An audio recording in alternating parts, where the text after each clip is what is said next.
लेकिन उससे पहले कुछ चीजें मैं आपको बताता चलता हूँ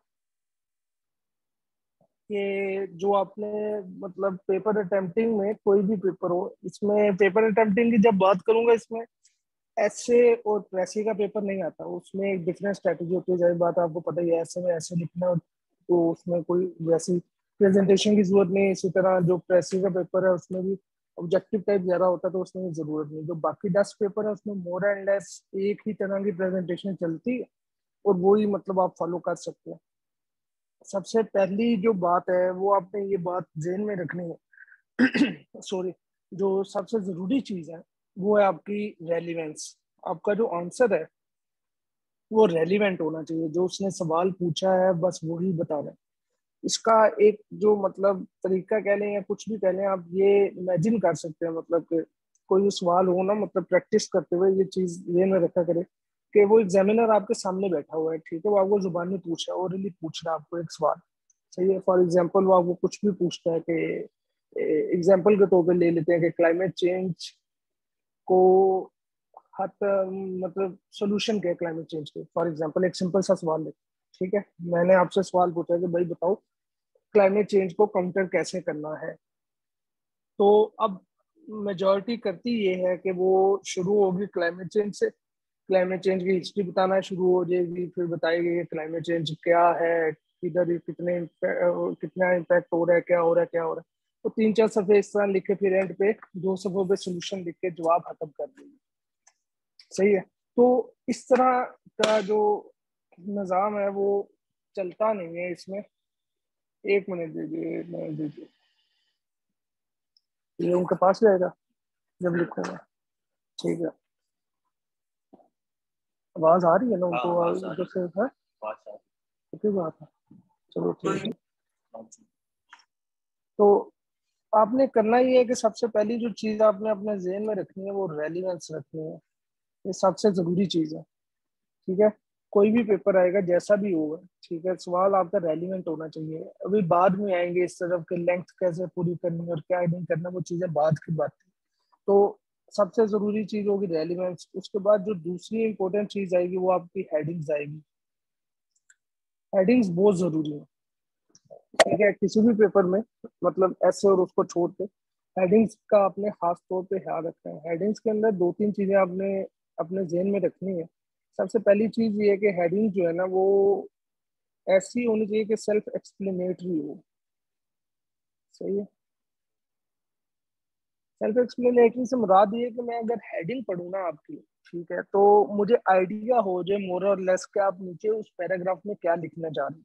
ठीक है। हेडिंग कोशिश करें कि मतलब एक सेंटेंस फॉर्म में, सेंटेंस प्रॉपर बेशक ना हो, ठीक है, लेकिन थोड़ी सी लंबी हेडिंग हो जिसके अंदर साफ पता चल जाए कि आप उसके हेडिंग के नीचे क्या लिखने जा रहे हैं। ठीक है, उससे काफी फायदा होता है एग्जामिनर पॉइंट ऑफ व्यू से। जो पेपर चेक कर रहा होगा उसको काफी आसानी हो जाती है अगर आप हेडिंग जो है वो प्रॉपर दें। उसके बाद आपने खास तौर पे ये ख्याल रखना है कि जो पैराग्राफ है आपका वो बहुत बड़ा नहीं होना चाहिए। अगर आपके पास पॉइंट ज्यादा है, ठीक है, तो आप कोशिश करें कि मेन और सब हेडिंग्स में उसको डिवाइड कर। ठीक है। जब आप बहुत बड़े पैराग्राफ लिखते हैं तो वो सही एक इमेज नहीं जाता उस तरह से। ठीक है, वो paper point, examiner point of view से उसको चेक करने में थोड़ी सी मुश्किल होती है। तो कोशिश करें कि मतलब कोई भी आपको लगता है कि यार ये मतलब, फॉर एग्जांपल आप एक पैराग्राफ लिखते हैं उसके अंदर आपको लगता है कि 2-3 मेन पॉइंट्स आप लिखना चाह रहे हैं, उन 2-3 मेन पॉइंट्स की सब हेडिंग बना दें। उससे होगा ये कि वो एग्जामिनर सिर्फ आपका मेन हेडिंग देखेगा, उसको समझ आ जाएगी अच्छा इसके अंदर इसने ये 3 सब हेडिंग जो है वो 3 मेन पॉइंट्स लिखे हैं, तो वो आगे चला जाएगा। ठीक है, तो इस पे आपने खास तौर पे फोकस करना।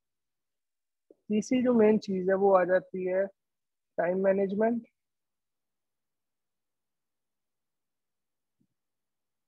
और इसके साथ रिलेटेड होती है आपके आंसर की लेंथ जो है, जो कि मतलब अक्सर जब मैं भी आपकी जगह था तैयारी शैयारी कर रहे थे तो हमें भी ये चीज बहुत ज्यादा तंग करती थी कि सवाल की लेंथ क्या होनी चाहिए। हर बंदा अपनी लेंथ बता रहा होता है कि यार कोई कहेगा मैं 10 सफ़े लिख के आ रहा हूँ, कोई कुछ लिख के आ रहा हूँ। तो इसमें आपने एक बात याद रखनी है, सबसे पहले टाइम मैनेजमेंट अपने जेब में रखना है। ठीक है। एवरेज जो आपको टाइम मिलता है एक सवाल का वो मेरे हमें 37 to 38 मिनट्स बनते हैं। ठीक है। जहाँ तक मुझे याद है। तो आपने सबसे पहली जो कोशिश करनी है ना, मतलब कोशिश तो नहीं, लाजमी करना है, वो ये है कि आपने पहले पेपर कंप्लीट करना है अपना, मतलब कि 4 सवाल करके आने हैं, ये अपने जहन में रखनी है बात। अगर आप एक सवाल छोड़ आते हो और आप इस बात को खुश होते हैं कि यार मैंने लेंथ, मतलब फॉर एग्जाम्पल 12 सफ़े लिख दिए और 3 सवाल किए, तो उससे आपको कोई खास फायदा नहीं है। आप एक बहुत ज्यादा नंबर जो है वो छोड़ के आ रहे हैं। अगर आप एक सवाल छोड़ के आते हैं तो शायद आप मतलब पास तो हो जाए, लेकिन आपको एलोकेशन में आगे बहुत इश्यूज होंगे। और मेजोरिटी इश्यूज होते ही एलोकेशन में इस वजह से है कि पेपर कंप्लीट नहीं हुए होते हैं। कोई 3 सवाल करके आया होता है, कोई 3.5 सवाल, मतलब आधा सवाल छोड़ा हुआ है, इस तरह कर।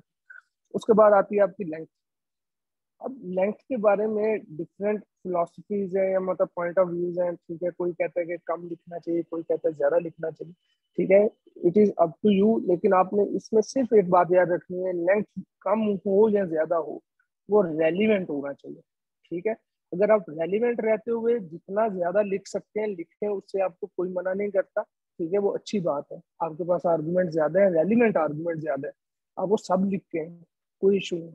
लेकिन जब लिखते हुए आपने अपनी टाइम मैनेजमेंट को इग्नोर नहीं करना।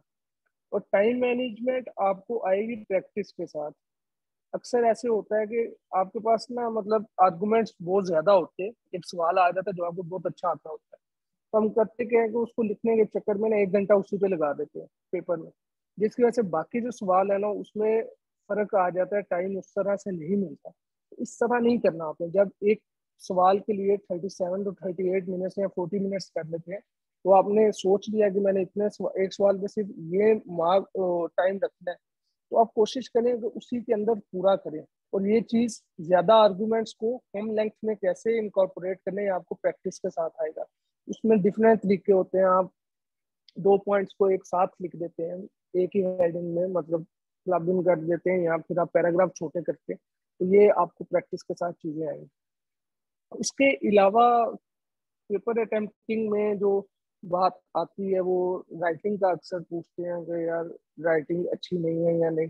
राइटिंग का मैंने ये नोट किया कि जिस स्टेज पे अभी मतलब सारे एस्पिरेंट होते हैं, ठीक है, राइटिंग इम्प्रूव करने का रूम जो है वो बहुत ज्यादा नहीं होता, लेकिन कोशिश करें राइटिंग ऐसी हो जो कि एग्जामिनर को समझ आ जाए बस, ठीक है। बहुत अच्छी राइटिंग, अब अगर आप जाएंगे मतलब अपनी राइटिंग पे काम करने, तो एक तो उससे टाइम जाया होगा, लेकिन कोशिश करें कि उसको समझ आए, उसको पढ़ने में आसानी हो।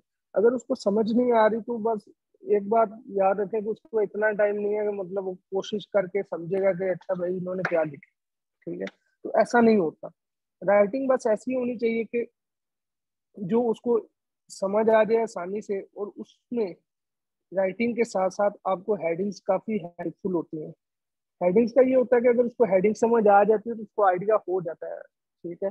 दूसरी बात ये है कि जितनी ज्यादा आप हेडिंग्स देते हैं ना, उतना ज्यादा आपका पेपर जो है वो बेहतर नजर आना शुरू हो जाता है। जो प्रेजेंटेशन की बात करते हैं, प्रेजेंटेशन की बात में हेडिंग सबसे जरूरी होती है, ठीक है। कोशिश करें हेडिंग्स के लिए जो है प्रेजेंटेशन का भी, आप थोड़ा सा इसके साथ ही बता देता हूँ कि मार्कर्स वगैरह का यूज कर ले। मार्कर्स वगैरह का यूज ये नहीं है कि रेड ब्लू वगैरह, वो जो मतलब ग्रीन स्क्रीन, इस तरह से 2 मार्कर्स काफी होते हैं, ब्लैक और ब्लू, ठीक है।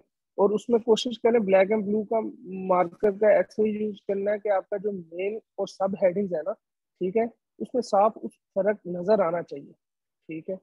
मेन और सब हेडिंग्स में फर्क के लिए आप डिफरेंट कलर्स भी यूज कर सकते हैं, मतलब ब्लैक से कर लें मेन हेडिंग और ब्लू से कर लें सब हेडिंग, जिस तरह आपका दिल करे। और दूसरा ये है कि आप ये भी कर सकते हैं इसके साथ साथ कि मेन हेडिंग जो है वो मतलब कैपिटल लेटर्स में दे दें सारी की सारी, ठीक है। और सब हेडिंग जो है वो आप मतलब दूसरे कैपिटल में ना दें, ठीक है।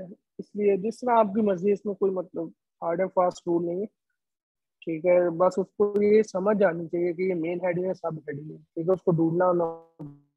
बाकी आप बुलेट्स वगैरह भी यूज कर सकते हैं, ठीक है, हेडिंग्स के साथ। और मेरा अपना पर्सनल ये मानना है कि नंबरिंग ना किया करें, इसकी नंबरिंग नहीं करनी चाहिए, ठीक है। कोशिश करें बुलेट्स यूज कर, सही है।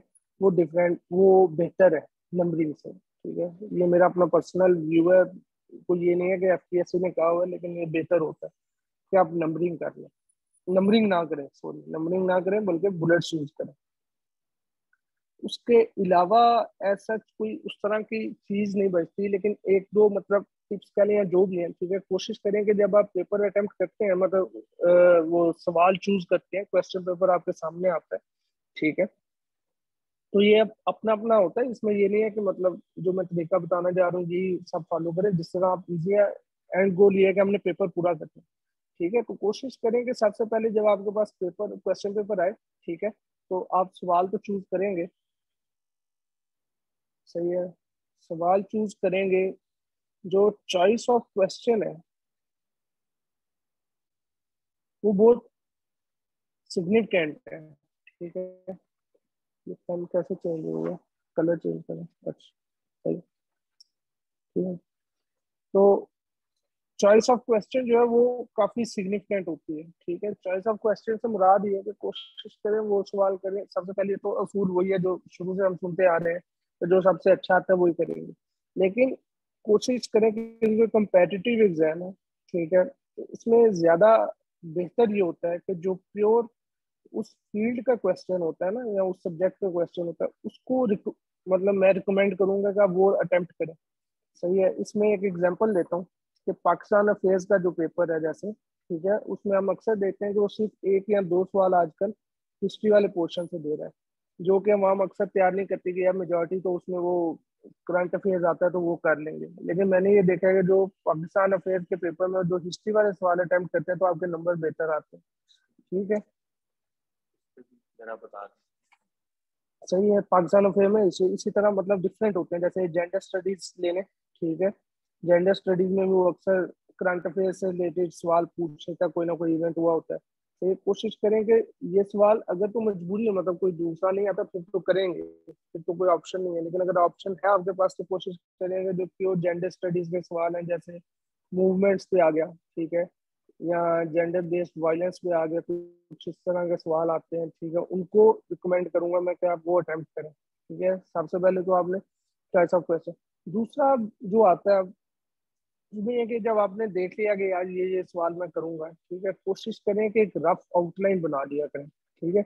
रफ आउटलाइन जो है, ठीक है, ये जो आपके पास आएगी आंसर शीट आएगी, ठीक है, उसके आखिरी पेज पे आप मतलब कि ज्यादा टाइम नहीं लगाया, नीट नहीं बनानी, बस आपने पॉइंट्स अपने स्ट्रीमलाइन करने के, अच्छा ये पॉइंट्स मैंने इस आंसर में लिखने, ठीक है, उसमें बहुत ज्यादा टाइम भी वेस्ट नहीं करना।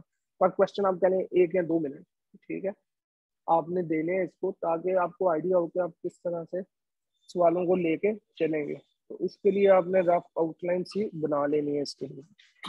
तो ये जब रफ आउटलाइन आपकी बन जाएगी तो ये चीज़ जो आपको काफ़ी हेल्पफुल होगी। जब आप पेपर अपना अटेम्प्ट करना शुरू करेंगे तो आपके पास एक माइंड में होगा कि अच्छा ये पॉइंट आने हैं। उसके साथ साथ अगर आपको जेन में कोई पॉइंट आता रहता है साथ साथ, तो बेशक आप वो भी अंदर लिखते जाए, ठीक है, तो उससे आपकी काफ़ी आसानी हो जाएगी। तो जो ये पाकिस्तान अफेयर्स की बात हो रही थी, हिस्ट्री की बात मुझे जेहन में आ रही थी अभी, उस्मान साहब ने भी मुझे कहा कि इस पर बताए। हिस्ट्री का देखें, पाकिस्तान अफेयर में मैं तो रिकमेंड करूंगा कि हिस्ट्री वाला पोर्शन आप करें, ठीक है। हिस्ट्री के पोर्शन में सबसे पहले जहाँ तक मुझे याद आ रहा है रिफॉर्मिस्ट आते हैं, ठीक है, उसके बाद आपकी पाकिस्तान की हिस्ट्री शुरू होती है, जो अगर आपने अलीगढ़ मूवमेंट वगैरह कर ली, ठीक है, तो उसके बाद तकरीबन वो 1905 से शुरू होती है शायद, कहाँ से शुरू होती है, 1906 से 1905। ठीक है, 1905 से स्टार्ट होगी 1947 तक, ठीक है। उसमें डिफरेंट आ जाएंगे आपके ये जो एक्ट्स वगैरह है, और ये सारे जो आ जाएंगे, सारी चीजें आ जाएंगी, ठीक है। फिर इंडिपेंडेंस, उसके बाद आपकी 47 के बाद शुरू होती है जो हिस्ट्री, उसमें कॉन्स्टिट्यूशन वगैरह है, ठीक है। फिर बाकी जो कॉन्स्टिट्यूशन मेकिंग हुई थी, ठीक है, वो जो सारा प्रोसेस, फिर फर्स्ट कॉन्स्टिट्यूशन क्या क्या मसाइल आए, क्या क्या अगली प्रॉब्लम थी, ये सारी चीजें, ठीक है। उसके बाद फॉल ऑफ ढाका था एक टॉपिक जो कि थोड़ा सा आ जाता होता है, सही है।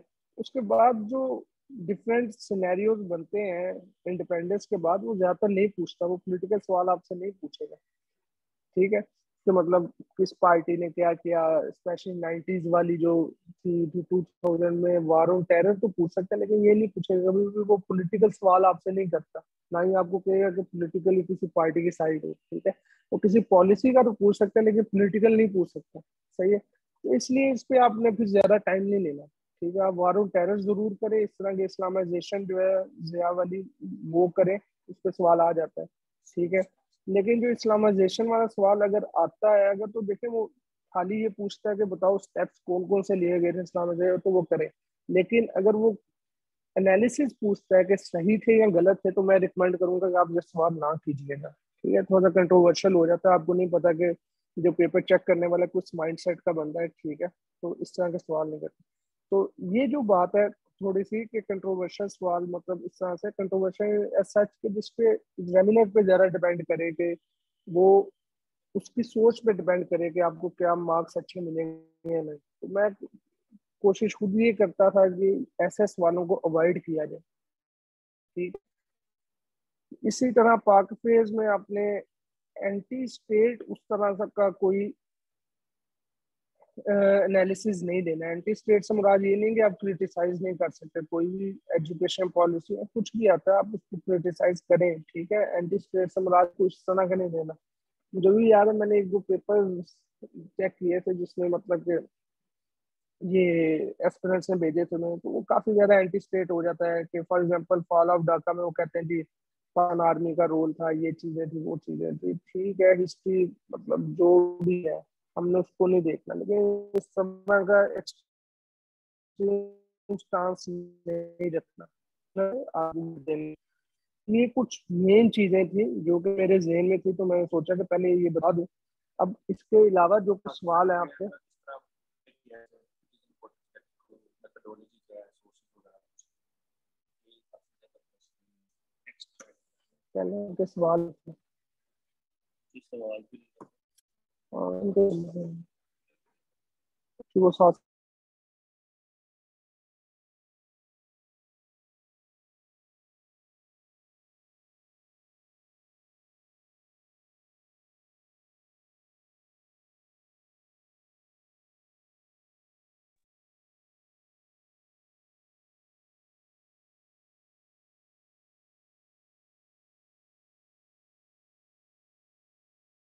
है। अब तो अब आपको कोई सवाल है तो वो आप पूछ सकते हैं।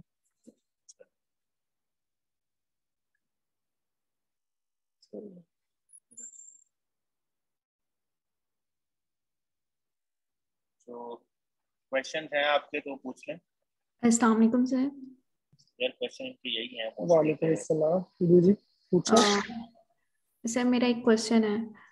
सर मैंने जीएसए के प्रिपरेशन कंप्लीट की थी, तो मैंने उसको जो है वो उसका पेपर अटेम्प्ट करने की कोशिश की थी। लेकिन सर जैसे कि इंजीनियरिंग बैकग्राउंड से मुझे ये था कि मेरा मैथ्स का पोर्शन आसान है, मैं वो आराम से कर लूंगी। लेकिन मेरा पेपर पे टाइम बहुत ज़्यादा लग रहा था, मतलब मेरा पेपर मैनेज नहीं हो रहा था। एंड पे मैंने 3 घंटे का टाइमर लगा के किया, एंड पे मेरे क्वेश्चंस रह जाते थे। सर इस चीज़ को कैसे कंपनसेट करूँ? एक बात आप सबने जहन में रखनी, मेरा अपना इंजीनियरिंग का बैकग्राउंड था, जो इसमें एबिलिटी का पोर्शन होता है जीएसए में, इसको आपने इजी नहीं लेना। Yes sir. ठीक है, मैं अपना अगर यस सर। बताऊं तो मैंने भी सोचा था कि इसको प्रैक्टिस के बगैर ही हो जाएगा, लेकिन नहीं होता। पेपर में जाके मेरे क्योंकि ये दूसरी अटेम्प्ट थी, तो मुझे भी याद है कि पहली दफा भी कोई 10 नंबर या 5 नंबर के सवाल गलत है एबिलिटी में, और दूसरी दफा भी ऐसे थे। ठीक है, उसकी वजह ये थी कि मुझे आते हैं तो थे, लेकिन प्रैक्टिस नहीं थी, तो मुझे समझ नहीं आ रही थी कि मैं क्या करूँ। ठीक है, सबसे पहले तो आपने सबने कोशिश करनी है, कोशिश नहीं बल्कि करना है। ठीक है, जितने भी इंजीनियरिंग बैकग्राउंड के हैं, कि इसको इजी यस नहीं सर। लेना बल्कि प्रैक्टिस करनी, रेगुलर प्रैक्टिस करनी। दूसरा जो इसका टाइम मैनेजमेंट का जीएसए में थोड़ा सा इशू इस वजह से होता है क्योंकि हमें ना जब पेपर आता होता है ना इसमें, ठीक है, तो इसमें पार्ट्स जो होते हैं सवाल के वो काफी ज्यादा होते हैं। ठीक है, तो हम वो एक एक पार्ट पे बहुत ज्यादा टाइम लगाते हैं। इसमें आसान ये है कि सबसे पहले एबिलिटी के पोर्शन को देखें। ठीक है, जो एबिलिटी वाला पोर्शन है उसको रफ में थोड़ा सा यस सॉल्व करने की कोशिश करें। ठीक है, सॉल्व करने से मुराद ये नहीं कि स्टेप बाय स्टेप बस ये देखें कि आप सारे पार्ट कर पा रहे हैं कि नहीं कर पा रहे। ठीक है, लॉजिक बस बिल्ड कर लें उसकी। सही है। अगर तो हो जाए तो कोशिश करें पहले एबिलिटी का पोर्शन अटेम्प्ट कर ले पेपर में। ठीक है, यस सर। उसके बाद आ जाता है जो साइंस वाला पोर्शन होता है, जनरल साइंस वाला। इसमें अब ये है कि 5 मार्क्स का एक पार्ट होता है। ठीक है, उसमें आपने इक्वली डिवाइड करना है टाइम को, जो मैं पहले बता रहा था ना, आप टाइम को आपने जेन में रखना है, लेंथ को जेन में नहीं रखना है। ठीक है, आपने उस टाइम के अंदर जितना आपके पास नॉलेज है आपने सब बता दो, ठीक है, उससे आपके लिए इजी हो जाएगा। तो मेरे यहाँ में 10 से 15 मिनट बनते हैं, ठीक है, आपके पास एक 5 मिनट। अब इसमें आपने कोशिश करें कि एक, मेरे से तो मतलब 1 से 2 साइड्स ही लिखी जाती है, ठीक है, 5 मार्क्स के लिए, ठीक है, तो आप उस हिसाब से देख लें, ठीक है। कुछ पार्ट्स होंगे जिसमें आपको ज्यादा लिखना पड़ेगा, सही है, वो पूछता ज्यादा है तो आपको लिखना पड़ जाता है, लेकिन कोशिश करें कि उसको सम अप करें, क्योंकि अगर आप 5 मार्क्स के लिए बहुत ज्यादा लिख रहे हो जिसकी वजह से आपका 10 नंबर का पेपर रहता है तो वो वर्थ इट नहीं है। Thank you sir. इसके अलावा कोई जी सवाल है तो पूछो। जी, अस्सलाम वालेकुम सर। वालेकुम अस्सलाम। अच्छा सर, मेरे 3 क्वेश्चन थे। जी जी बेसिकली मैं पूछो। सेकेंड अटेम्प्ट है मेरी ना सीएसएस की। जी तो जी। सबसे पहला क्वेश्चन था कि अगर आप कुछ लास्ट लास्ट 3 मंथ्स की स्ट्रेटेजी जो अगर आप शेयर कर दें हमारे साथ ना, तो ये थोड़ा सा सही आइडिया है। हो जाएगा। और आपको पता है कि आप भी जो है वो क्या नाम है, लास्ट प्रैक्टिस जो है आपने अक्सर हमने आपके भी इंटरव्यूज सुने हैं, तो आपने शेयर किए हैं कि मैंने ना काफ़ी प्रैक्टिस की है डिफरेंट एकेडमीज में और ये।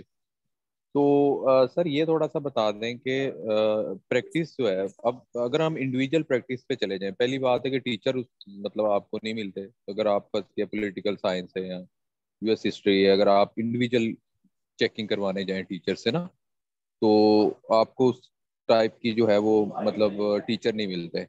और दूसरी बात, ये स्ट्रेटेजी ठीक रहेगी कि अगर फर्ज किया हम पास्ट पेपर सॉल्व करते हैं और किसी टीचर को या किसी सीनियर को चेक करवा लेते हैं और लास्ट 1 मंथ जो है वो हम सिर्फ मॉक लगा लेते हैं डिफरेंट एकेडमीज में, जो मतलब फुल फ्लैज मॉक होते हैं। क्योंकि अक्सर आपको पता है, फिर अगर हम इस तरह करें तो फिर ये लास्ट जो 2 मंथ्स हैं तो वो हमें हमारे इसी तरह ही जाया हो जाएंगे कि आप पेपर मतलब आज सॉल्व कर रहे हैं, फिर आप चेक करवा रहे हैं, फिर मतलब इस तरह फीडबैक ले रहे हैं, या एक एक दो दो चैप्टर करके, मतलब जो भी आपको फिजिबल। तो हमें क्या करना चाहिए, मतलब कुछ आप शेयर करेंगे?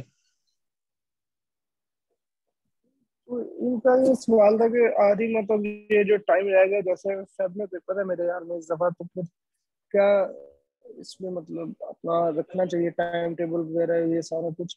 तो देखिए इसमें दो चीजें हैं जो आपने साथ साथ लेके चलनी है। एक तो ये है कि अपनी रिवीजन, ठीक है, तो एक है प्रैक्टिस पेपर अटेम्प्टिंग के, सही है। प्रैक्टिस से मुराद ये है कि आपकी जो स्पीड है वो डेवलप होना शुरू हो जाए, ताकि पेपर के एक दिन में दो तो उसमें काफी इशू होता है, ठीक है, तो उसके लिए है ये, ठीक है। लेकिन जो मेन चीज इसमें आती है वो रिवीजन आती है, आपको चीजें याद होना शुरू हो जानी चाहिए, ठीक है। पेपर में एक बात याद रखिएगा, हम जितना मर्जी इस एग्जाम को कहने कम्पेटिटिव एग्जाम है या ये, इसमें जो सबसे मेजर चीज जो मैटर करती है पेपर के अंदर के, वो ये है कि आपको चीजें याद कितनी है, सही है। उसकी वजह ये है कि पेपर के अंदर बैठ के जब आप पेपर अटेम्प्ट कर रहे होंगे आपके पास इतना टाइम नहीं होता कि आप सोचें ज्यादा, एक सवाल पे सोचें ज्यादा, ठीक है, इतना टाइम नहीं होता आपके पास। आप कोई भी सवाल या टॉपिक है आपके जेहन में पॉइंट्स पहले से होने चाहिए कि जब वो सवाल आप पढ़ें या देखें तो आपको वो पॉइंट्स जो जनरेट होना शुरू हो जाएंगे, वो तब भी होंगे जब आपको चीजें याद होंगी। अब इस पे आप कह सकते हैं सिस्टम को क्रिटिसाइज करें जो भी करें, लेकिन सिस्टम ऐसा ही है, सही है। आपको चीजें याद होनी चाहिए, मैं ये नहीं कहता कि आपको पैराग्राफ याद होना, आपको पॉइंट्स याद होने चाहिए, आपके जेहन में होने चाहिए कि ये पॉइंट्स है, ठीक है। तो इस पे भी खास फोकस रखना आपने, ठीक है। कोशिश करें आपने मतलब नोट्स वगैरह अगर बनाए हैं, ठीक है, नोट्स वगैरह जो बनाए हैं उसको देखना शुरू करें, उनको याद करना शुरू करें, चीजों को याद करना शुरू करें। फिर दूसरी बात आती है प्रैक्टिस की, जिसमें ये मॉक्स और टेस्ट सेशन वगैरह आ जाते हैं, ठीक है। इसमें तो दो चीजें क्लियर कर लें पहले। एक होता है कि आप मॉक दे रहे हैं स्पीड डेवलप करने के लिए, ठीक है, कि आपकी इतनी प्रैक्टिस हो कि आप मतलब एक दिन में दो पेपर आराम से अटेम्प्ट कर सकें। दूसरा ये होता है कि आप जो पहले मैंने चीजें बताई, हेडिंग्स वगैरह और रेलिवेंस वगैरह, इन चीजों के लिए भी दे रहे होते हैं टेस्ट वगैरह के। अब मुझे आइडिया हो जाए हेडिंग्स किस तरह देनी है, मतलब किस तरह हेडिंग बनानी है, जाहिर बात है वो हेडिंग याद तो नहीं होती हर सवाल की, ठीक है, आपके जहन में सिर्फ पॉइंट्स होते हैं। उन पॉइंट्स को किस तरह सवाल के मुताबिक मोल्ड करके हेडिंग देनी है वो आपको प्रैक्टिस के साथ आती है, ठीक है। हेडिंग हो गई, पेपर अटेम्प्टिंग हो गई, 100 चीजें हो गई, ठीक है। तो अब इन दोनों चीजों के लिए भी कोशिश करनी चाहिए कि टेस्ट दे, लेकिन मैं ये रिकमेंड करूंगा बहुत ज्यादा मॉक पेपर ना दे, ठीक है, उसका कोई खास फायदा नहीं होता, बल्कि उससे आपका ये जो पहला पार्ट है ना, ये मेमोराइज करने वाला, वो आप उसके लिए टाइम कम निकाल पाते हैं। ठीक है, मॉक्स वगैरह दें जरूर, ठीक है, लेकिन एक बस एक खास मतलब समझने के लिमिट में रहते हुए दें। ठीक है, बहुत ज्यादा मॉक्स का कोई उस तरह से फायदा नहीं होता। ठीक है, सबसे पहली बात। फॉर एग्जाम्पल अगर अभी मैं देखूं तो अभी अगर आपका तैयारी अगर तो बहुत अच्छी है फिर तो दें, लेकिन अगर आपको लगता है कि यार मेरी चीजें कुछ याद करने वाली रहती हैं, बल्कि नोट्स वगैरह या मोटर पॉइंट्स वगैरह, तो कोशिश करें इसके ऊपर भी फोकस करें। ठीक है, जहाँ तक फुल मार्क्स की बात है तो वो मैं रिकमेंड करूंगा कि एक फुल मार्क्स जो होते हैं, फुल बुक जो होते हैं, ठीक है, लेकिन कोशिश करें कि वो फुल बुक जो हो वो फिर एक दिन में दो जैसे पेपर मतलब होंगे, एक्चुअल एग्जाम्स होंगे, ठीक है, उसी तरह दे दो। ठीक है, उससे आपकी प्रैक्टिस होगी और ये डे पेपर्स के करीब जाके जनवरी में मैं रिकमेंड करूंगा। ठीक है, तो इस तरह से है। बाकी ये कि आप खुद मतलब घर बैठ के भी सवाल अटेम्प्ट कर सकते हैं रोज के। अगर आप एक सवाल अटेम्प्ट कर रहे हैं या दो सवाल अटेम्प्ट कर रहे हैं, वो मोर देन एनफ होता है। ठीक है, और अगर आपको लगता है कि यार इसको चेक करवाने की जरूरत है, तो आप किसी भी इंडिविजुअल को चेक भी करवा सकते हैं, वो आपको जो है। ठीक है, मैं दूसरी अटेम्प्ट में मतलब सवाल वगैरह जो है, ठीक है, वो अक्सर खुद भी लिख लेते थे। मतलब खुद बंदे को आइडिया हो जाता है, जैसे मैंने बताया इनकी दूसरी अटेम्प्ट है, खुद भी आइडिया होना शुरू हो जाता है कि सवाल सही अटेम्प्ट किया नहीं किया है। ठीक है, बस यही है। बाकी मेन चीज तो आपने ये देखनी है कि आपका सवाल रेलिवेंट है कि नहीं, ये सबसे जरूरी चीज है। अगर आपके पॉइंट रेलिवेंट नहीं है तो वो कोई फायदा नहीं है खास। सर ये जो आपने लास्ट पार्ट बताया है कि आप सबसे जो बंदा मतलब जजर है वो खुद जज कर सकता है कि खुद लिख के ना, वो हम कर रहे हैं सर, मतलब खुद जी जी प्रैक्टिस करके हम ना खुद।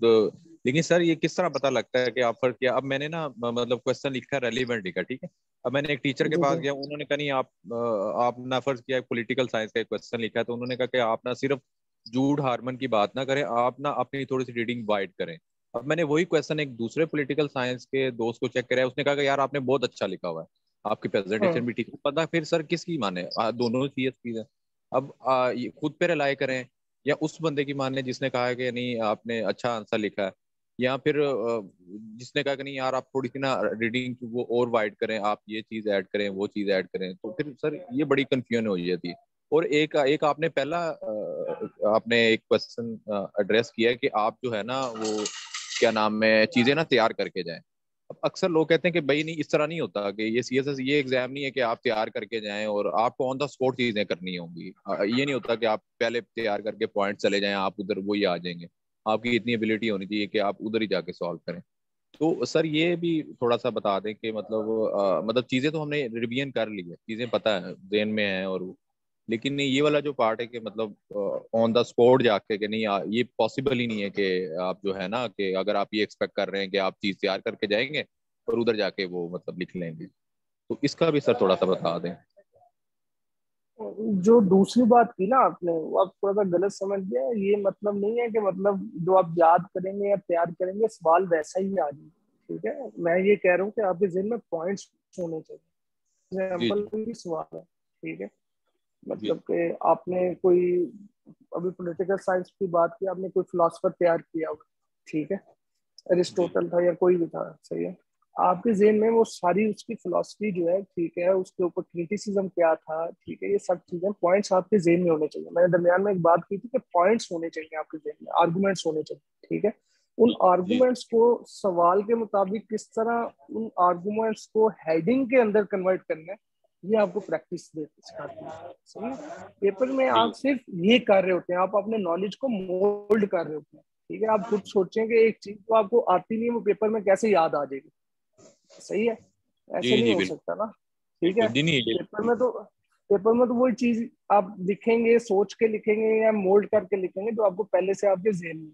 ठीक है, जी तो जी इसमें बिल्कुल ये जो पॉइंट होता है ना कि सिर्फ रीडिंग कर लो, ओवरऑल एक कंसेप्ट ले लो, तो उससे पेपर हो जाता है, ऐसे पेपर नहीं होगा।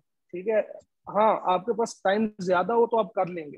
ठीक है, आपके पास हर सवाल के लिए एक एक घंटा हो, आप कर लेंगे, आराम से कर लेंगे। लेकिन जब टाइम बहुत ज्यादा एक मतलब खास लिमिटेड टाइम है, ठीक है, 35-40 मिनट है, पता भी नहीं चलेगा पेपर, तो उसमें आपके जेहन में पॉइंट्स होने चाहिए। फिर उनको आप हेडिंग मोल्ड वो सवाल के मुताबिक करोगे, किस तरह से वो सवाल कर रहे हैं। ठीक है, कभी कभी ओवरलैप करना पड़ता है, सारा कुछ करना पड़ता है, ठीक है, वो प्रैक्टिस के साथ आएगा। तो ये दूसरी जो बात है, देखे आप मुझे पेपर चेक कराएंगे, मैं कोई और बात करूंगा, उस्मान साहब को करवाएंगे वो कोई और बात करेंगे, ठीक है, ये डिफरेंट होता है, सही है। इसमें सबसे जो मेजर रूल है, अगर आपको कोई बंदा ये नहीं ना कह रहा कि आपने सवाल इररेलेवेंट लिखा है, तो इसका मतलब है कि आपने सवाल ठीक जवाब दिया है, सही है, सिर्फ ये बात याद रखिए। बाकी रूम फॉर इम्प्रूवमेंट रहता है, उसमें मैं कोई इख्तिलाफ नहीं करूंगा, लेकिन जब तक अगर आपको कोई बंदा ये नहीं कह रहा कि यार तुमने ये जो जवाब लिखा है ये इररेलेवेंट आर्गुमेंटेशन दिया है, अगर तो इररेलेवेंट दिया इसका मतलब मसला है, सही है। अगर तो इररेलेवेंट नहीं है और वो कह रहा है कि यार अच्छा ये भी ऐड कर लो तो बेहतर है, ठीक है, तो वो एक प्लस पॉइंट हो सकता है, आप कोशिश करेंगे अच्छा यार ये भी कर लेते हूँ, लेकिन अगेन आपने ये भी देखना है कि यार वो जो टाइम था मेरे पास 35-40 मिनट, क्या उसमें मैं इतना ज्यादा कुछ लिख पाऊंगा, सही है, आपने ये चीजें भी देखनी होती हैं, ठीक है। तो इसमें सिर्फ यही है, रेलिवेंस को ध्यान में रखें, बाकी इंशाल्लाह अल्लाह बेहतर करेगा। बाकी तो फिर यही है कि मैं एक जवाब लिखूंगा वो और किसी तरह से लिखूंगा, आप लिखेंगे आप कोई और चीज ऐड कर देंगे, ठीक है, तो बस रेलिवेंट होना चाहिए। चले, thank you sir, thank you. अस्सलाम वालेकुम फैजान भाई, क्या हाल चाल है? ठीक है, अल्लाह का शुक्र। अच्छा फैजान भाई, मैंने ना आपसे ऐसे का पूछना था कि ऐसे का थोड़ा सा जी जी बताएं कि ये समझ नहीं लगती कौन कौन से टॉपिक करके जाएं, और ये जो रिसेंट अभी पेपर हुआ अजीब से टॉपिक आए हैं, एक जी ये जी। चीज, और दूसरा ऐसे का मतलब थोड़ी कंफ्यूजन ही रहती है कि हमें कैसे पता चलेगा कि हम सही लेवल के ऐसा लिखने पर पहुंच गए हैं, किसको चेक करवाएं, किस तरह, ये थोड़ा सा बता दें। ये रिसेंट पेपर आप वो पीएमएस की बात करें कि पीपीएमएस? C S S 2022।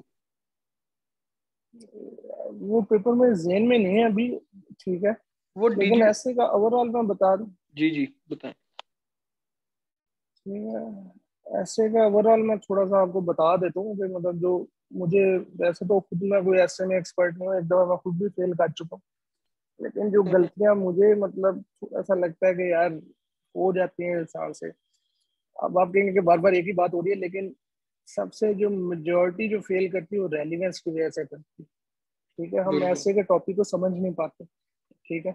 जो उसने पूछा, ऐसे में भी सीधी सीधी बात याद रखिएगा, ठीक है, कि आपने एक भी चीज इरेलीवेंट लिखी, ठीक है, आपको वो फेल कर देगा।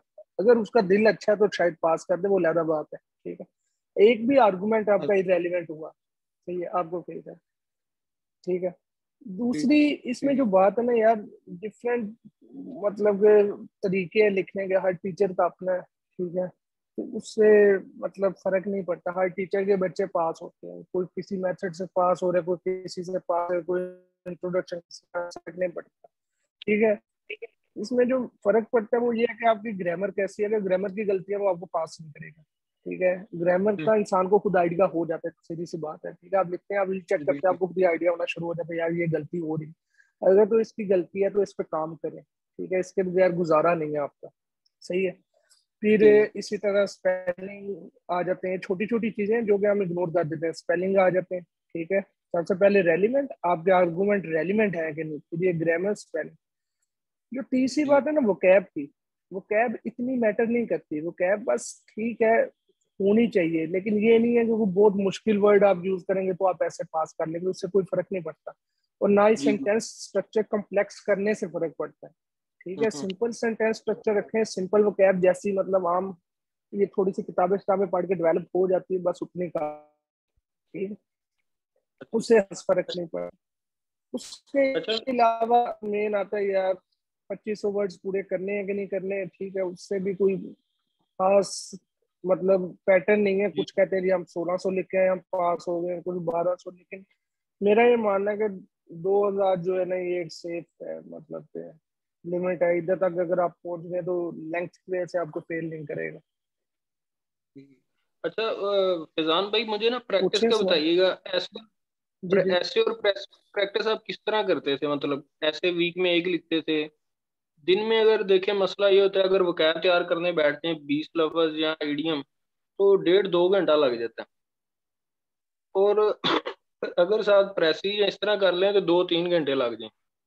इसको कैसे मैनेज करें और ऐसे को फिर कैसे मैनेज करें? ये आपका क्या वीकली स्केड्यूल होता था?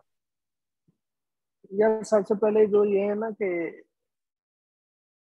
ये जो सबसे पहले आपने कहा पेयर ऑफ वर्ड्स वगैरह, ठीक है, ये जी। इसका याद करना है ना, मतलब एक नंबर रखें और साथ टाइम रखें। फॉर यार मैंने 5 वर्ड है, ये मैंने 5 मिनट में याद करने हैं या 10 मिनट में याद करने हैं, ठीक है। 5 पेयर और 10 इडियम्स है रोज के, अगर आप कर रहे हैं 10 इडियम, तो मैंने ये 10 मिनट में याद करनी है, 5 मिनट में याद करनी है, ठीक है। इस तरह से करेंगे तो आपको जल्दी चीजें याद होंगी। अगर आप खाली याद करेंगे कि मैंने ये 10 याद करने हैं, उसमें 15 मिनट भी लग जाएंगे, 20 भी लग जाएंगे, ठीक है। तो कोशिश करें इसको टाइम लिमिट करके ना फिर याद करें, तो जल्दी हो जाएगा, इंसान का दिमाग थोड़ा सा तेज काम करना शुरू हो जाता है।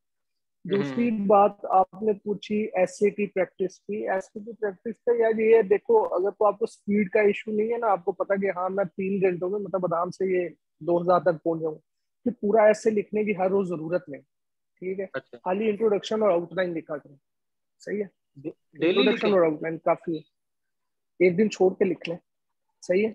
ये डिपेंड करता है अच्छा। ना कि आपकी प्रैक्टिस कितनी है या आपकी तैयारी कितनी है ऐसे की। अगर तो कम तैयारी है तो कोशिश करेंगे यार हर दूसरे दिन या हर रोज कम से कम एक आउटलाइन रफ सी, जरूरी नहीं है नीट हो, रफ सी, मतलब आप बस पॉइंट आपके जेहन में हो कि अच्छा ये पॉइंट मैं लिखूंगा, ये हेडिंग दूंगा, ये करूंगा, ठीक है। तो वो करना शुरू करें आप, कोशिश करेंगे ना जब, तो आप खुद नोट करेंगे कि 15-20 जब आप इस तरह आउटलाइन और इंट्रोडक्शन लिख देंगे, आपकी तैयारी आपको खुद फील होगा कि यार बेहतर होगी, सही है।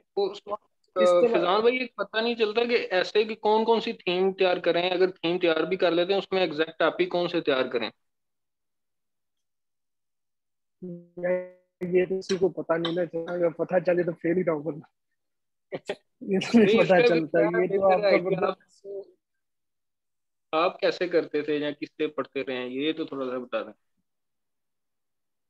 यार सीधी सी बात ये है कि जब ऐसे में मतलब आप पेपर अटेम्प्ट करते हो, बंदे को एक आधा ऐसे का टॉपिक ही लग रहा होता है कि आज ये मैं कर सकता हूँ, सारे तो नहीं आते होते उधर भी। मैं अपनी बात करूँ, ये दोनों दफा एक एक टॉपिक ही आता था उधर, ठीक है, मतलब ऐसे का। तो ये है कि थीम जो 8 9 या 10 बनते हैं, एजुकेशन, ये डेमोक्रेसी, गुड गवर्नेंस वगैरह, इस तरह करके जो 8 9 बनते हैं, उन पे नॉलेज ओवरऑल आपके पास हो, कोशिश करें डिफरेंट टॉपिक्स को एक्सप्लोर करें। पास्ट पेपर लाजमी देखें, कोई भी टॉपिक करते हैं ना, हम्म, वैसे आपने हाँ जी। डेमोक्रेसी तैयार कर ली, आपको लगता है कि मैं तैयार कर ली है, पास्ट पेपर उठाएं 15 20 सालों के, और देखते जाएं कि डेमोक्रेसी पे कौन कौन सा ऐसे आ रहा है, उस एंगल को भी देखें, कौन सा एंगल आपने नहीं कवर किया, सही है। तो ठीक। इस तरह आपकी तैयारी बेहतर होगी। बाकी अगर आप ये चाहते हैं कि यार मैं इस तरह तैयारी करूंगा, मैं एग्जैक्ट टॉपिक आ जाए, वो किस्मत से तो आ सकता है, लेकिन मतलब श्योरिटी नहीं है उसकी। उधर बैठ के ऐसे, ये जो पीछे सवाल इन्होंने किया ना कि मतलब बैठ के बनाना पड़ता है, ये ऐसे पे ज्यादा लागू होता है ये पॉइंट। ऐसे में वाकई में आपको बहुत ज्यादा सोचना पड़ता है, क्योंकि ऐसे में आपके पास एग्जैक्ट पॉइंट्स नहीं होते।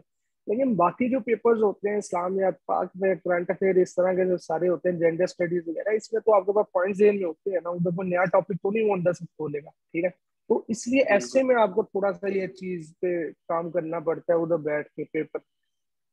अच्छा फिजान भाई, माशाल्लाह आपके रिटर्न में बड़े अच्छे नंबर हैं। मुझे सबसे एक मसला होता है कि हमें लगता है कि हमारा डाटा पता नहीं इनफ है, रेलिवेंट है कि नहीं है, पीआईबी डाटा है कि नहीं है। ये किस तरह हम जज कर सकते हैं और कहाँ कहाँ से चेक कर सकते हैं? फॉर एग्जांपल इस्लामियत का आपने कहाँ से किया था? डेटा से क्या मुराद है आपकी, मतलब नंबर्स वगैरह, फिगर्स वगैरह, क्या चीज? नहीं नहीं, फैक्ट्स एंड फिगर नहीं, ओवरऑल एक टॉपिक का जो हम कवर कर रहे हैं चीजें। ये कुछ कहते हैं कि अगर बुक्स में देखेंगे जो मार्केट में चल रही हैं, उनमें से अगर लिखेंगे तो नंबर नहीं आएंगे। अगर दूसरा देखने जाते हैं तो एक टॉपिक तैयार करते हुए सर्च करके 2 2 3 3 4 4 घंटे लग जाते हैं। तो इसको आप यार कैसे मैनेज करते थे? बुक से कोई फर्क नहीं पड़ता, मतलब वो सारे वो बुक फॉलो कर रहे हैं नहीं कर रहे, उस चीज से फर्क नहीं पड़ता। मैंने पहले भी बात की, आपका जवाब रेलिवेंट होना चाहिए बस, ठीक है, सबसे जरूरी चीज ये है। अगर आप फॉर एग्जाम्पल इस्लामियात का आपने पूछा, इस्लामिया का मैंने अब वही किताब फॉलो की जो तकरीबन सारे करते हैं, करीमदार चुगताई की, ठीक है। अच्छा। मैंने वही जी जी। फॉलो की इस्लामियात की। उसके अंदर बहुत ज्यादा डाटा है यार, बल्कि मुझे तो ऐसा लगता है कि ज्यादा डाटा, सही, कम नहीं हम्म बल्कि ज्यादा है उस एक किताब में, ठीक है। आप सिर्फ वो किताब भी फॉलो कर लेना, इस्लामियात हो जाती है। अब इसमें ठीक हमने सिर्फ ये रखना है यार, सिलेबस सामने रखो, ठीक है, और टॉपिक कवर करते जाओ, सही है। वही बात है, अब टॉपिक पे भी आप पे डिपेंड करता है, आपने अपने दिल को तसल्ली देनी होती है कि हाँ काफी है, ठीक है। बिल्कुल। अगर आप करने को, तो फिर कोई भी टॉपिक खत्म नहीं हो सकता सीएसएस, सही बिल्कुल। है। आप करने पे आएंगे तो जो इधर से ढूंढ लो, इधर से ढूंढ लो, वो तो खत्म नहीं होता। आपने सिर्फ ये थैंक यू। तसल्ली अच्छा, देनी है कि यार मेरे पास हाँ है। जी जी। अच्छा फैजान भाई, सिर्फ रिवीजन की स्ट्रेटजी बता दें, दूसरे दोस्त बड़े ईगर हो रहे हैं क्वेश्चन पूछने के लिए। मेरा ये लास्ट क्वेश्चन है, रिवीजन की स्ट्रेटजी बताएं कि किस तरह आप लेकर चलते थे। यार वीएन का कोई स्ट्रेटेजी नहीं है, बस रट्टा लगाओ, ठीक है, चीजें याद करो, सीधी सी बात है। दिन में दिन मैं में एक पहले भी सब्जेक्ट इनको कह रहा, दो तीन क्वेश्चन। ये आपकी मर्जी है, आपकी मर्जी में 2 सब्जेक्ट करो, 3 करो, लेकिन उनको रिवाइज करना, पूरा खत्म करना, बस ये है। 1 करो 2 करो, मैं जैसे तब मैं एक टाइम पे एक सब्जेक्ट करता था, लेकिन मेरे ऐसे भी दोस्त हैं जो दिन में 3 3 सब्जेक्ट भी करते, तो ये आपकी मर्जी, इससे कोई फर्क हेलो सर, अस्सलाम वालेकुम। थैंक यू सर, नहीं। थैंक यू वालेकुम फैजान। अस्सलाम। सर वो पीएमएस मिनिस्टेरियल कोटे में जो 25 मार्क्स का ऐसे होता है इंग्लिश का, उसमें सर थोड़ा सा बता दीजिएगा। 25 मार्क्स का होता है उसमें? जी सर, 25 मार्क्स का बस एक ही पेपर है इंग्लिश का, और वो भी ऐसे है। यार अब ये मुझे जरा आइडिया नहीं है उसका। 25 मार्क्स के लिए टाइम कितना होता है?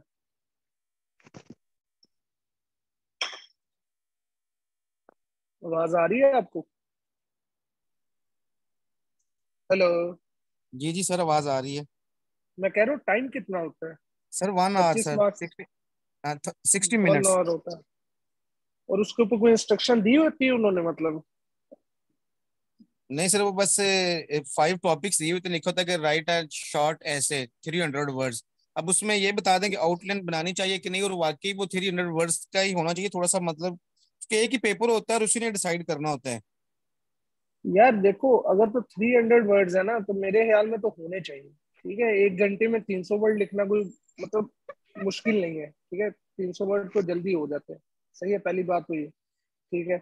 दूसरी बात, आउटलाइन का टू बी ऑनेस्ट मुझे अब इतना आइडिया नहीं है, आपको ज्यादा गाइड कर सकते हैं जो इस प्रोसेस के अंदर से गुजर के गए। ठीक है, अब मुझे मेरे ख्याल में तो 300 वर्ड्स के लिए आउटलाइन बनती नहीं। ठीक है, लेकिन शायद बनाते हो। सही है, तो इसमें मुझे कोई ज्यादा पता नहीं है, गलत गाइड कर दूंगा, फायदा नहीं है उस चीज का। Yes sir, thank you. अस्सलाम वालेकुम सर। वालेकुम अस्सलाम। सर मेरा क्वेश्चन सर प्रेसी से सर रिलेटेड था कि सर वो प्रेसी के अंदर वो कहते हैं नीचे सर हम लोगों ने वर्ड काउंट सर लिखना होता है कि इतना वर्ड प्रेसी में और इतना हमने उसको किया है एट द एंड। जी जी, लिखना होता है, वो जरूरी है।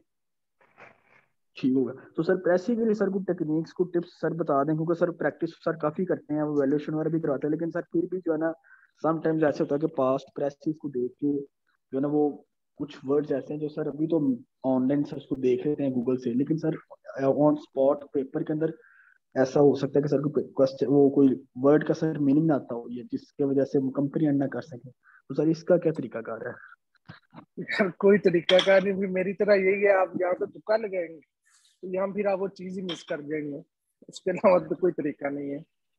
यार तो सर देखिए, ये प्रेस प्लेसिंग में ना एक बात याद रखनी है हमने, प्लेसिंग में थोड़ा सा ये चलता है, कभी कभी होता ही है कि आप ना, मतलब आप तो वर्ड की बात कर रहे हैं ना। ठीक है, जो मैंने जी जी सर। एक्सपीरियंस किया था दोनों टाइम्स, तो ये है कि कभी कभी आपको वर्ड्स तो सारे समझ आ रहे होते हैं, आपको सेंस ही नहीं बन रही होती कि ये क्या क्या रहा है। ठीक है, बिल्कुल सर कुछ यही है। समझ नहीं आ रही होती है। ठीक है, कभी कभी फिर ये होता है कि आपको समझ आ जाती है, लेकिन जब आप उसको प्रिसाइज करके लिखने की कोशिश करते हैं, आपको लगता है कि यार इसमें कनेक्शन नहीं उस तरह से बन रहा है, या जिस तरह से मतलब आना चाहिए पैराग्राफ, मतलब सही समझ आए वैसे नहीं आ रहा है। ठीक है, तो ये चीजें हो जाती हैं प्रेसिंग में। इसकी सिर्फ यही है कि आप रेगुलर प्रैक्टिस करते रहे, उसके अलावा प्रेसिंग का कोई हल नहीं है। ठीक है। हाँ, अब ये कर सकते हैं कि यार अगर तो बिल्कुल मतलब बहुत कोई मुश्किल आ गई है ना, तो फिर कोशिश करें कि ओवरऑल सेंस बनाए। ठीक है, मेरा जो तरीका था, मेरा तो ये पैसेज का तरीका है कि मैं मतलब उसको छोटे छोटे पैसेजेस में डिवाइड करके उसकी फिर एक एक पैसेज की मतलब समरी लिख के, जिस तरह मतलब ज्यादातर टीचर करते हैं। ठीक है, 2 2 3 3 लाइनों की। ठीक है, जी तो ऐसे करके फिर उनको जोड़ के लिख देते हैं आप। ठीक है, मतलब एक पैराग्राफ बना देते हैं। सही है, वो तरीका तब फॉलो किया जा सकता है जब आपको पैसे की कुछ समझ आ रही है। जब बिल्कुल भी समझ ना आए, ठीक है, बिल्कुल भी मतलब किस्मत इतनी बुरी है कि बिल्कुल समझ, फिर वो तरीका ना करें, फिर कोशिश करें ओवरऑल उसको 2 3 दफा पढ़े बनाए, और कुछ पैसा कोई हल नहीं है इसका, मेरे जहन में कोई ऐसा हल नहीं। Thank you sir.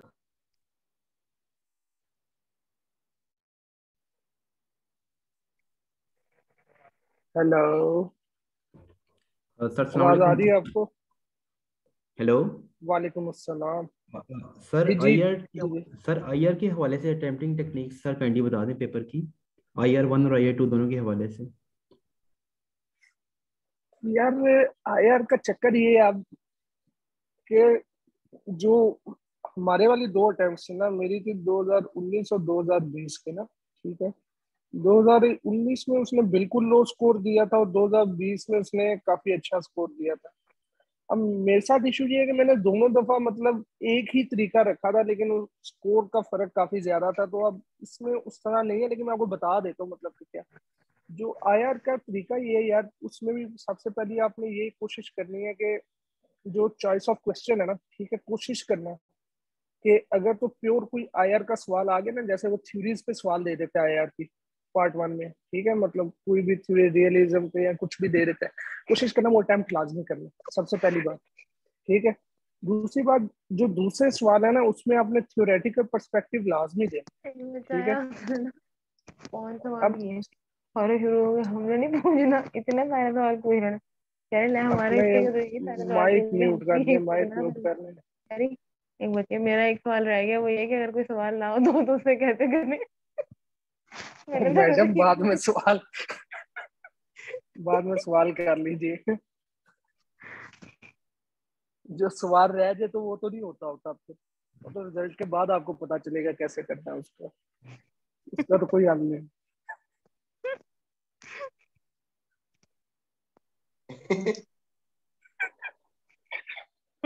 अच्छा, तो सवाल किसने किया था? कोई मैसेज करे मैडम को अपना माइक बंद कर दो।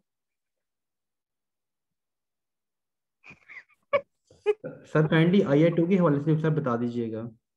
वही बताने लगा था अभी, क्योंकि बाकी जो थ्योरेटिकल पर्सपेक्टिव आपने आईआर में लाजमी देना है, ठीक है। इसमें ना आप दो तरीके होते हैं, कुछ इस तरह करते हैं कि कोई भी फॉर एग्जांपल करंट अफेयर का सवाल आ गया ना आईआर के अंदर, मतलब कोई भी आया, पाकिस्तान इंडिया पे आ गया, कुछ भी आ गया, तो पहले करते हैं कि थोड़ा सा जिसका मतलब करंट अफेयर का सवाल अटेम्प्ट करते हैं ना, वैसे थोड़ा सा जवाब देते हैं उसको आर्गुमेंट से, फिर ना थ्योरेटिकल पर्सपेक्टिव अलग देते हैं, जिसमें मतलब देखते हैं कि रियली स्कूल ये कहेगा इसके रिलेटेड, ठीक है। फिर न्यू लिबरलिज्म जो भी है सही है, वो सारा ये इस तरह बताते जाते हैं, ठीक है, जितने भी उनको वो कनेक्ट कर पा रहे होते हैं थ्योरीज के साथ। एक तो ये तरीका कुछ लोग करते हैं, कुछ लोग ये करते हैं कि वो साथ साथ ही बताते जाते हैं, ठीक है। वो हेडिंग्स ही इस तरह की लिखते हैं, ठीक है, अंदर वर्ड इस तरह की यूज करते हैं जिससे एग्जामिनर को आइडिया हो जाता है कि रियलिस्टिक पर्सपेक्टिव से लिख रहे हैं, किस पर्सपेक्टिव से लिख रहे हैं, ठीक है। For example balance of power, ठीक है, इस तरह की जो चीजें होती हैं, ठीक है। फिर वो लोग क्या होता था रियलिज्म का, मुझे तो अभी ये थोड़ा सा याद भी नहीं, ठीक है। जीरो सम गेम, ठीक है। इस तरह की जो मतलब बातें हैं जो कि रियल स्कूल से रिलेट करती हैं, ठीक है, वो इनको यूज करते हैं, ठीक है। तो उससे हेडिंग्स के अंदर उनको आइडिया होता जाता है एग्जामिनर को कि यार अच्छा ये रियलिस्ट पर्सपेक्टिव को मतलब इधर ला रहे हैं ये लोग। लेकिन जिस तरह भी करें आपको थ्योरीज का सहारा लेना जरूरी हो जाएगा, उसके बगैर मतलब कि आईआर में मेरे ख्याल में नंबर कम आएंगे, ठीक है। तो यही है आईआर के बारे में, बाकी वो ये हेडिंग्स वगैरह आपको देनी पड़ेंगी, वो सारा कुछ करना पड़ेगा, उसके बगैर गुजारा नहीं। अच्छा, इधर एक और बात मेरे जहन में आ रही थी जो बाकी सारे पेपर्स पे भी मतलब अप्लाई होती है। आप अक्सर इंट्रोडक्शन और कंक्लूजन की हेडिंग देते हैं, ठीक है। अपना अवाम ये करती है कि 1-1.5 सफा इंट्रोडक्शन पे लिख देती है, 1-1.5 सफा कंक्लूजन पे लिख सकती है, तो ऐसा ना करें, ठीक है। इंट्रोडक्शन कंक्लूजन बिल्कुल छोटे से होने चाहिए, और इंट्रोडक्शन में तो बिल्कुल मतलब कि आपने एक और बात याद रखनी है कि ये समरी होगी आपके आंसर की, ठीक है। जो भी आंसर आपने आगे लिखना है ना, उसको बिल्कुल समराइज करके आपने लिख देना है। अगर मैं इनको बताऊं तो ये मतलब 10 से 15 लाइंस काफी होती है इंट्रोडक्शन के लिए, कंक्लूजन जो है ये 6 से 8 लाइंस का काफी होता है। इस पे जरा टाइम जाया नहीं करना, ठीक है। उसकी बात बड़ी मतलब लॉजिक सिंपल सी है कि अगर इतना ही आपका सवाल अच्छा है ना, कंक्लूजन की खासतौर पर अगर बात करें, ठीक है, आपने जवाब इतना ही अच्छा दे दिया, तो कंक्लूजन की वजह से 6-8 लाइनों की वजह से आपके नंबर नहीं काट लेगा जिसने कंक्लूजन छोटा लिखेगा, ठीक है। मेरा अपना अक्सर सवालों का कंक्लूजन नहीं भी लिखता था, टाइम का भी कर देता था, उससे तो खास फर्क नहीं पड़ता। तो हेडिंग्स पर नहीं करना, बिल्कुल मतलब इंट्रोडक्शन की एक हेडिंग देते हैं, मतलब अक्सर देते हैं, तो हम भी दे देते हैं, तो उसको सिर्फ 10-15 लाइन में समराइज करके आपने अपने आंसर को लिखना है। सर आपने पंजाबी ऑप्ट की थी? नहीं यार, पंजाबी नहीं था। सर आपका मेजर सब्जेक्ट पॉलिटिकल साइंस था या आईआर था? जी आपका मेजर सब्जेक्ट जो है पॉलिटिकल साइंस जी था जी या आईआर था? सब्जेक्ट मेरा आया था। सवाल पूछे आप। सर पॉलिटिकल साइंस 2 आप आईआर 2 के बारे में बता रहे थे, तो मैं ये पूछना चाह रही थी कि पॉलिटिकल साइंस 2 में मार्क्स गेनिंग टेक्निक्स क्या हो सकती हैं क्या आपको? पॉलिटिकल साइंस का सर मैं पीएमएस की तैयारी में मैं थोड़ा सा पढ़ा था, लेकिन अब मुझे याद नहीं। तो उसमें वो कॉन्स्टिट्यूशन वगैरह आते हैं ना सारे, जो वर्ल्ड कॉन्स्टिट्यूशन वगैरह, ये सारी चीजें आती हैं उसमें। ठीक है, ऐसे बाकी अपने ऑप्शनल्स बताइएगा। बाकी ऑप्शन से इंटरनेशनल लॉ था, international relations, gender studies, US history और एंथ्रोपोलॉजी। Okay sir. सर इस्लामियत में मार्क्स गेनिंग टेक्निक्स कुछ बता दें। डिफरेंट, वैसे तो आपने पेपर प्रेजेंटेशन का पूरा तरीका जो बता दिया वो तो सब में हो जाएगा क्या? इस्लामियात में आपने ना एक जो चीजें करनी है ना, जो मुझे लगता है ठीक है, एक तो आयत और हदीस, ठीक है। इन दो चीजों पर फोकस करना। आपने कोशिश करनी है हर हेडिंग के नीचे, ठीक है, उसको सपोर्ट करने के लिए आयत या हदीस लाजमी है, ठीक है। जो बाकी बुक्स के रेफरेंस होते हैं ना, मतलब किसी मतलब कोई भी फॉरेन ऑथर हो गया इधर उधर से, ठीक है, वो उतने मतलब के सिग्निफिकेंट नहीं है मार्क्स स्कोरिंग के लिए। जो इस्लामियात में सबसे जरूरी चीज है वो आयत और हदीस है, ठीक है। कोशिश करें तो हर हेडिंग के नीचे कोई ना कोई सपोर्टिव आयत या हदीस लिखें। अब इसमें होगा ये कि जब आप एक दो टॉपिक्स की करेंगे ना, मतलब जो मेन हेडिंग्स हैं, ठीक है, जैसे बिलीव्स हो गए, इस तरह करके आप करते जाएंगे। कुछ सवाल ऐसे हैं जैसे नमाज है, नमाज में आप आयत हदीस याद करेंगे, वो शायद कहीं और अप्लाई ना हो। लेकिन बाकी कुछ ऐसी टॉपिक है जैसे सोशल सिस्टम है, इकोनॉमिक सिस्टम है, पॉलिटिकल सिस्टम है, इस तरह के सिस्टम है जहाँ पे ना फिर वो ओवरलैप करना शुरू हो जाए। तो उस चीज़ में परेशानी होना कि यार इतनी ज्यादा आयतें और हदीसें याद करनी पड़ेंगी। लेकिन एक बार याद रखनी है कि ये सबसे ज्यादा जरूरी है। दूसरी चीज आती है कि अरेबिक का अक्सर पूछते हैं कि यार अरेबिक लिखनी है नहीं लिखनी, ठीक है। देखें अगर तो आती है वेल एंड गुड, नहीं भी आती तो कोई इतना बड़ा इशू नहीं है। कोशिश करें जो छोटी छोटी आयतें होती है ना वो याद कर लें बस, ठीक है। मतलब उसको पेपर में बस नजर आ जाए कि हर सवाल में एक आधी अरबी की आयत उसको नजर आ जाए, ठीक है, तो उससे भी काफी मसला हल हो जाएगा, ठीक है। तो तीसरी बात आती है कि आयत नंबर लिखना जरूरी है, जरूरी नहीं है, ठीक है। लेकिन आपको कम से कम ये तो पता हो कि ये आयत है या हदीस है, ठीक है। अगर ये नहीं पता तो फिर काइंडली ना लिखिएगा वो चीज, सही है। और गलत बिल्कुल नहीं लिखना, अपनी तरफ से नहीं छोड़ देना कि हाँ ये आयत है ये हदीस है, ठीक है। इस तरह की चीजों में इस्लामियात में पेपर चेक करने वाला गुस्सा कर देगा, सही है। तो ये मेन चीजें हैं जो कि इस्लामिया में मतलब मार्क्स को की तरफ लेके जाती हैं। आयतें लिखें, हदीसें लिखें, मतलब तर्जुमे लिखें, ठीक है, ट्रांसलेशन। बाकी जो एक सवाल आता है जी उर्दू में रखनी चाहिए इंग्लिश में, मेरे ख्याल में अगर तो आपकी राइटिंग अच्छी है और आपको लगता है कि यार आपकी स्पीड भी उर्दू की काफी अच्छी है तो आप उर्दू में रखने कोई इशू नहीं है। लेकिन इंग्लिश का वैसे स्कोर बेहतर होता है, ठीक है। इसका ये मतलब नहीं कि उर्दू में नंबर नहीं आते, उर्दू में भी नंबर आते हैं, लेकिन ओवरऑल स्कोर जो है वो इंग्लिश का बेहतर होता सर मेरे इस्लामियत से रिलेटेड क्वेश्चन था कि सर ये जो आयात और अहादीस सर लिखनी है, कि जो फॉर एग्जांपल सर कोई आयत है उसकी अरेबिक सिर्फ लिखनी है या नीचे उसका तर्जुमा भी लिखना है, या सिर्फ हम तर्जुमा भी लिख सकते हैं? अरेबिक का पहले एड्रेस कर रहे हैं। है। इसमें ये है कि सर आपकी आवाज आवाज नहीं डिस्टॉर्ट आई कर है। रही है। आखिरी सवाल किसने किया, दोबारा बोले। जी सर जी जी अब आ रही। पूछ रहा था आपसे। जी सर सर मैं ये पूछ रहा था कि ठीक है। इस्लामिक स्टडी के क्वेश्चन में सिर्फ अरेबिक, मतलब अगर हमने एक हेडिंग कोई नमाज की या अहमियत की हमने लिखनी है तो सिर्फ हम नीचे अरेबिक ही लिख देंगे, नीचे अगर तर्जमा ना भी लिखा तो काम चल जाएगा, या तर्जमा भी लिखना जरूरी है अरेबिक के साथ? सही है यार। इसमें सबसे पहली बात यह है कि एक दो बंदे ऐसे हैं जिनको मैं जानता हूँ जिन्होंने सिर्फ अरेबिक लिखी है और उनके नंबर भी काफी अच्छे हैं, ठीक है। लेकिन यार उसमें इशू होगा आपको फिर, मतलब हर आयत की तकरीबन अरेबिक लिखनी, अरेबिक याद करनी पड़ेगी, इस तरह करना पड़ेगा। लेकिन आप कर सकते हैं, लेकिन मैं रिकमेंड नहीं करूंगा क्योंकि मैंने खुद नहीं ये किया, ठीक है। मेरे एक दो दोस्तों ने ऐसे किया है जिनके नंबर अच्छे हैं, जिन्होंने सिर्फ अरेबिक की। उसकी वजह ये थी वो दोनों हाफिज थे, लेकिन उनको अरेबिक आती थी, सही है, वो खाली अरेबिक लिखते थे, तर्जुमा नहीं लिखते थे, ठीक है। लेकिन मैं अगर अपनी बात करूँ तो मैं जहाँ भी अरेबिक लिखता था साथ तर्जुमा लाजमी लिखता, ठीक है। तो मैं भी ये रिकमेंड करूंगा आप लिखें। बाकी ये कि अगर आप खाली ट्रांसलेशन भी लिखते हैं तो उससे इशू नहीं है, अरेबिक लिखना बेहतर है, इसमें कोई शक नहीं है। अगर आपको आती है जरूर लिखें, अगर नहीं याद हो रही, बहुत लंबी आयतें ना याद करें, टाइम जाया करेंगे, अभी इतना टाइम नहीं है, सिर्फ छोटी छोटी आयतें याद करते हैं, ठीक है, जो कि आपको काम आ रही है। सर एक और क्वेश्चन है इस्लामिक स्टडी से रिलेटेड। सर वो एंड पे जो रेफरेंस है हम सिर्फ वो अल कुरान या अल हदीस ही लिख सकते हैं, या वो प्रॉपर उसको लिखना पड़ेगा कि ये कौन सी सूरत है, कौन सी वर्स है?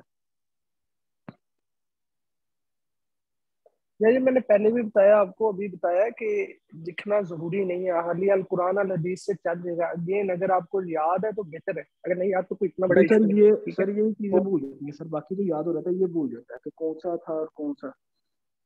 नहीं वो है कोई इशू नहीं है, कोशिश करें याद करें जितना पेपर में याद रह गया, लेकिन गलत नहीं लिखना। अगर भूल गई ये चीज तो उसको गलत आई थी या वो सूरत नंबर नहीं लिख के आना, गलत बिल्कुल नहीं लिखना है। इस्लामियात में ऐसी हरकत नहीं करनी कोई भी। सर वो ये तो डिफरेंशिएट बंदा कर लेता है हदीस और आयत की, क्योंकि वो नॉर्मली यही करते हैं कि लोग आयत को अरबिक याद करते हैं और हदीस की वो सिर्फ तर्जुमी नॉर्मली, जो मतलब जो मैंने सुना है।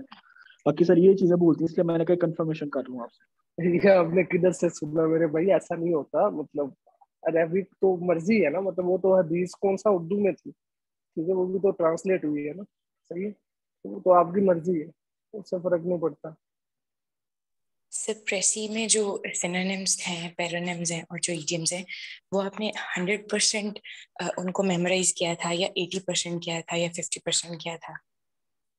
देखें जो प्रेसी में ये सिनोनिम वगैरह वो तो 100% नहीं हो सकते, मतलब 2020 में काफी आसान आ गए, वो किस्मत अच्छी थी थोड़ी सी। उसके अलावा तो ये है कि बस वही जो एवरेज आते होते हैं उतने मुझे भी आते थे, 5-6 या 3-4, ठीक है, कुछ 2-3 तुक्के लग जाते हैं, तो इसमें कोई नहीं है। वो इतनी बड़ी लिस्ट है जीआरई की, मेरे से तो याद नहीं होती, जो सीधी सी बात है। तो मेरा यही था कि एक दो एप्स हैं वो थोड़ा सा मतलब बेहतर रह जाती है, मतलब अगर आप यूज कर लें। अब नाम मुझे मागूश के नाम से है जहाँ तक मुझे याद है, मैं ठीक सर है, मगूश, GRE मगूश जी सही है। सर। ये ऐप है, इसका ये कि है तो वो लिस्ट है, लेकिन मतलब इसमें मेरे यहाँ में 1500-2000 वर्ड्स हैं, लेकिन ये है कि ये आपको मतलब थोड़ा सा होता है, मतलब मोबाइल यूज कर रहे हैं तो चलो यार ये खोल के देख लेते हैं, कुछ ना कुछ याद रह जाता है, ठीक है। तो वो कैब का उस तरह नहीं है। जो ईडियम्स है ना, ईडियम्स में पास्ट पेपर्स ये मिल जाते हैं मेरे यहाँ में कंपाइल हुए हैं, ठीक है। हमारे पास तो थे तब जहाँ तक मुझे याद है। और थी exploring the world of English, मैंने इधर से किए थे दोनों, ठीक है, इसके अलावा मैंने नहीं किया। Exploring the world of English में काफी ज्यादा है वैसे इडियम्स, सही है। तो ये दो सोर्सेस से इडियम्स के लिए। सर सिर्फ पास्ट पेपर वाले भी इनफ हैं? अगर इन ईडीएम से पेरा वर्ड जगह सिर्फ 20-25 साल के पास्ट पेपर्स की बंदा नहीं कर नहीं ले? नहीं नहीं नहीं नहीं नहीं नहीं नहीं नहीं, ये अगर exploring the world of English वाले भी कर ले तो ज्यादा बेहतर है साहब। ठीक हो गया सर। सर बस लास्ट क्वेश्चन, आपने जो आपके सब्जेक्ट्स थे सारे, ऑन एवरेज आपने एक सब्जेक्ट की कितनी बार रिवीजन की थी? डिपेंड करता है, पहली अटेम्प्ट में तो शायद 2 दफा की हो, ठीक है, तो दूसरे अटेम्प्ट में मतलब आते आते आप पढ़ते रहते हैं चीजें तो हो जाती है, इससे फर्क नहीं पड़ता इतना। पेपर में जाके आपको भूलना तो है ही थोड़ा सा, सबके साथ होता है, क्योंकि वो एक दिन में 2 पेपर होते हैं, उसका रिवाइज तब नहीं होता, कुछ चीजें जेल से निकल जाती है, उसमें इशू नहीं लेना, ना ही टेंशन वाली बात है पेपर में जाके। जिनकी पहली अटेम्प्ट है वो पहले अपने मतलब माइंड में ये डरा नहीं रहा, लेकिन ये सबके साथ होता है। बाद में जब पास हो जाता तब आप भी लहदा छोड़ेंगे अपनी बातें कि मुझे वो सब आता था, ये होता था, वो सबके साथ हो जाता है, ठीक है, उसमें इशू नहीं है। कोशिश करें जितनी दफा रिवीजन हो सकती है, मतलब ये है ना 3 महीने खास टाइम है, लिमिटेड टाइम है, उसमें बस एक जितनी दफा मैक्सिमम आप कर सकते हैं उतनी दफा करें। 2 दफा होती है 2 दफा करें, 3 दफा होती है 3 दफा करें, मैक्सिमम कोशिश करें कि मैंने मैक्सिमम टाइम रिवाइज करना है, चीज़ों को रिवाइज करना है बस।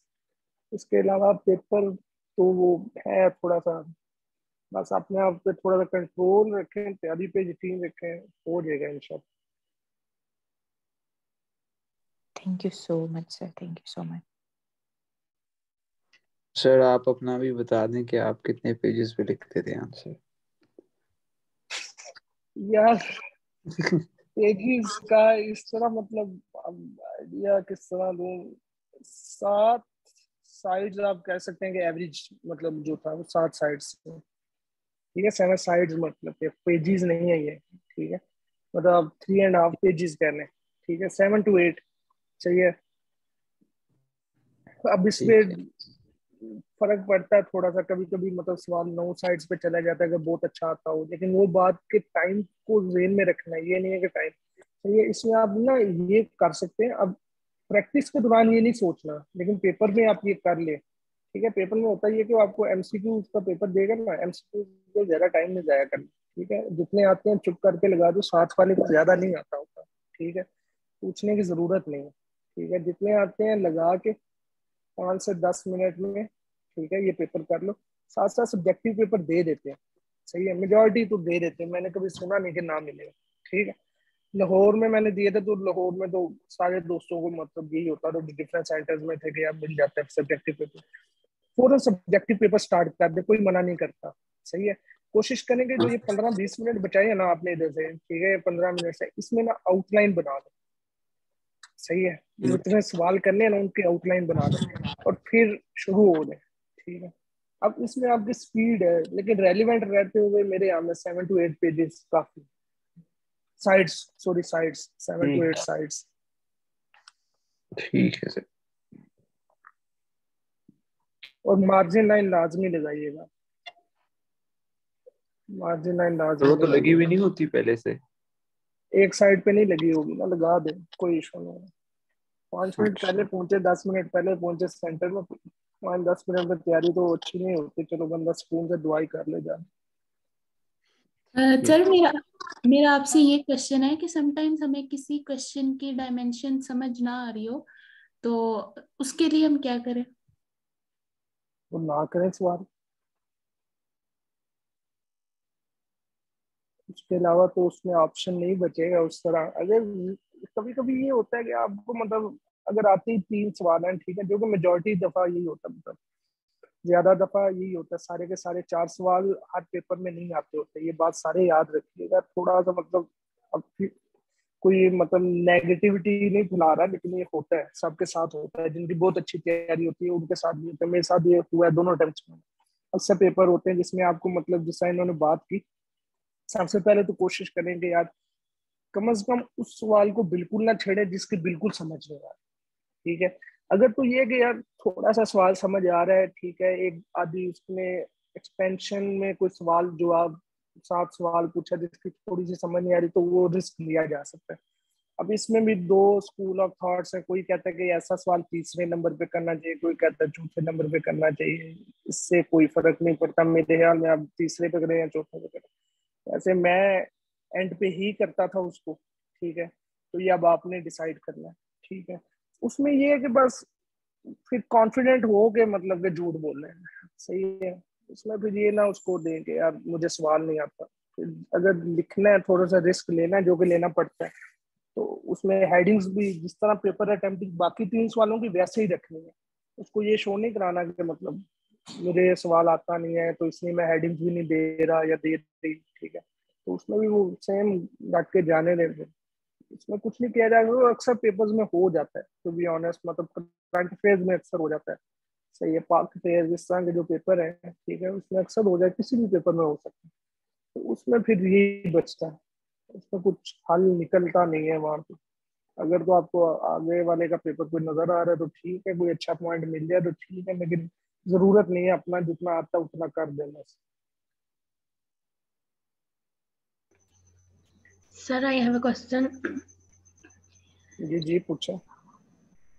सर अगर हम इस्लामियत का पेपर इंग्लिश में अटेम्प्ट कर रहे हैं तो उसमें जो तर्जमा होता है वो तो एग्जैक्ट लिखना होता है ना आयत का। तो सर अगर हमें इंग्लिश में वो एग्जैक्ट नहीं याद वर्डिंग, तो क्या हम इंग्लिश में कोई भी चीज उर्दू में लिख सकते हैं?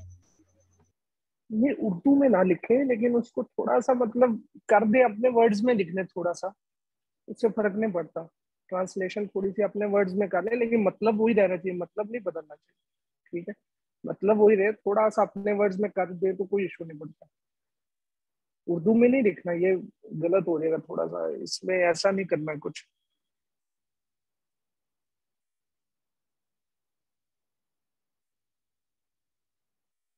और कोई सवाल?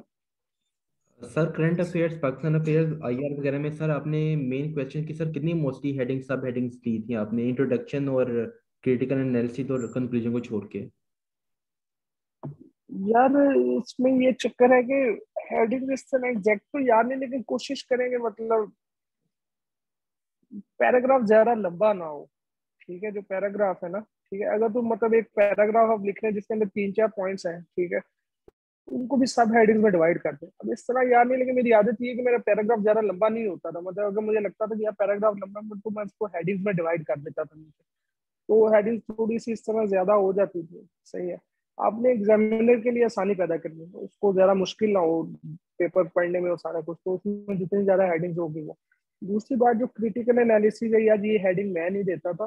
ठीक है, अब इसमें भी अपने अपना मतलब है, अक्सर लोग हैं जिनके बहुत अच्छे नंबर वो देते हैं। मेरा अपना ये एनालिसिस है कि यार इसके मतलब क्रिटिकल के हर सवाल एनालिसिस ही होता है। मतलब कि उसमें ये क्रिटिकल एनालिसिस वाला जो चूड़न है वो मुझे आज तक समझ नहीं आया कि यार आप पहले एक कुछ लिखा है आपने, फिर पता नहीं क्या कहते हैं इस पे, मतलब अपोजिट पॉइंट ऑफ व्यू देना होता है या जो भी करना होता है। मैंने क्रिटिकल एनालिसिस वाली हेडिंग कभी नहीं दी।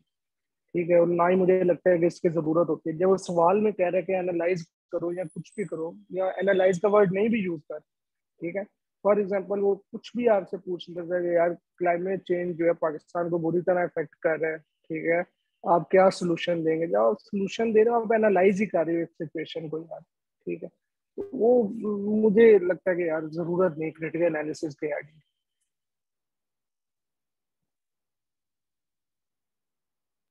जी sir, thank you.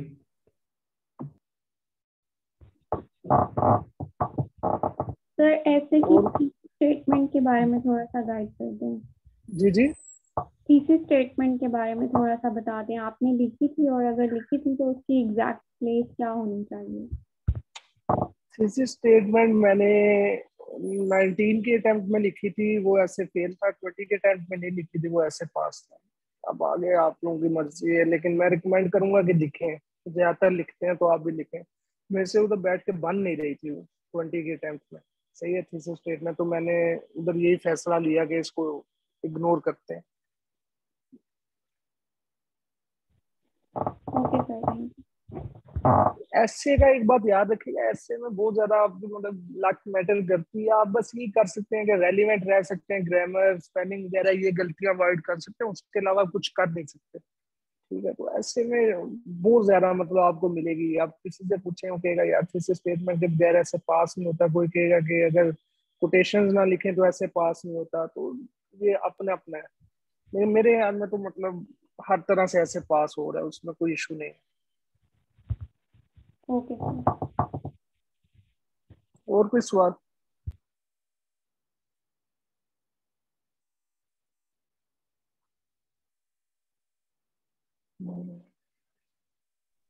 I think चलने सर लगता टाइम है। बहुत हो जी जी, मैं भी ये कहने लगा था, सो जाए आप लोग भी, माशाल्लाह इतना पढ़ हो यार, नींद पूरी किया करो।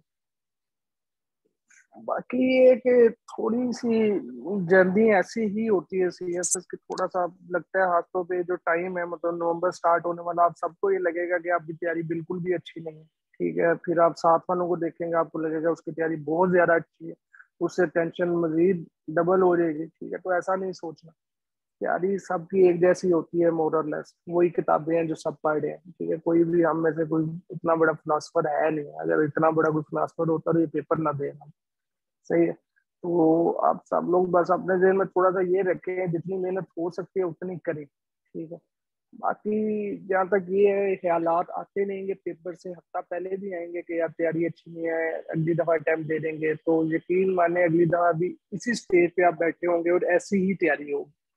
सही है, तो कोशिश करें कि बस दे दें। ठीक है, और पेपर में बात याद रखिएगा, पेपर में पहले भी बता चुका हूँ, पेपर एक दो पेपर ऐसे आएंगे जिसमें आपको लगेगा कि यार मुझे कुछ भी नहीं आता इस पेपर में बैठे हुए ना। ठीक है, बस उधर हिम्मत नहीं हारनी, कोशिश करें थोड़ा सा मतलब नर्व्स पे कंट्रोल रखें। सही है, हो जाएगा। मुझे याद है कि 2019 और 2020 दोनों दफा इंटरनेशनल लॉ का पेपर अच्छा सा मुश्किल आ गया था, मतलब मुश्किल इन द सेंस के मतलब हट के आया था थोड़ा सा। सही है, तो वो दोनों पेपर ऐसे थे जिसमें शायद मैंने सिर्फ 1.5 घंटा लिखा है बस, चारों सवाल 1.5 घंटे में किए थे, ठीक है, बिल्कुल छोटे छोटे थे, 4-4 साइड्स के सवाल थे, तो 1.5 घंटा मैंने सोचा,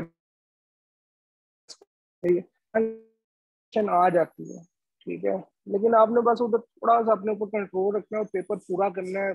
थोड़ी सी लेंथ कम हो जाएगी, ये हो जाएगी, लेकिन कोशिश करना है यार इसमें लगे अब निकलना है इस पेपर में जैसे करके भी ना, ठीक है। तो ये चीजें बस अपने जेहन में रखें, बाकी मेहनत करें, रिवाइज करें, चीजों को याद करें, ठीक है, चीज जेहन में से निकाल लेंगे नहीं, ये एनालिसिस मांगते हैं, ये कुछ भी नहीं मांगते, ठीक है, सिर्फ चीजें आपको याद होनी चाहिए जो कि आप फिर उधर जाके रिप्रोड्यूस करेंगे, उधर लिखेंगे तो टाइम भी बचेगा, ठीक है। जब टाइम आपको लगेगा कि मैनेज हो रहा तो कॉन्फिडेंस भी आता जाएगा, सही है।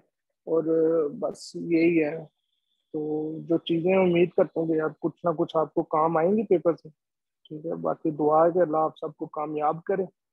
सर तो एक सेकंड, जी जी पेपर्स वाले जो 6 दिन थे उनमें आपकी क्या स्ट्रेटजी थी ड्यूरिंग पेपर्स 12 मतलब पेपर्स के लिए 6 दिन में? कोई स्ट्रेटजी नहीं होती, देखें पहला पेपर होगा एसे का और प्रेसी का, ठीक है, उसके बाद जब आप आएंगे तो अब एक बात याद रखनी थोड़ी सी, अब मैं ये नहीं कहता कि सीधी सी बात है बंदे को नींद आती नहीं है उस तरह, ठीक है, पेपर्स के बाद अब मैं ये नहीं कहता कि आप 8-8 10 घंटे सो के जाए, ठीक है, कोशिश करें नींद इतनी पूरी कर लें कि अगले वो जो 2 पेपर इकट्ठे एक दिन में देने ना उसमें कोई खास इशू ना हो, ठीक है, आपकी तबीयत वगैरह खराब ना हो, इतनी नींद पूरी कर, 4 घंटे 5 घंटे लाजमी सो, सही है।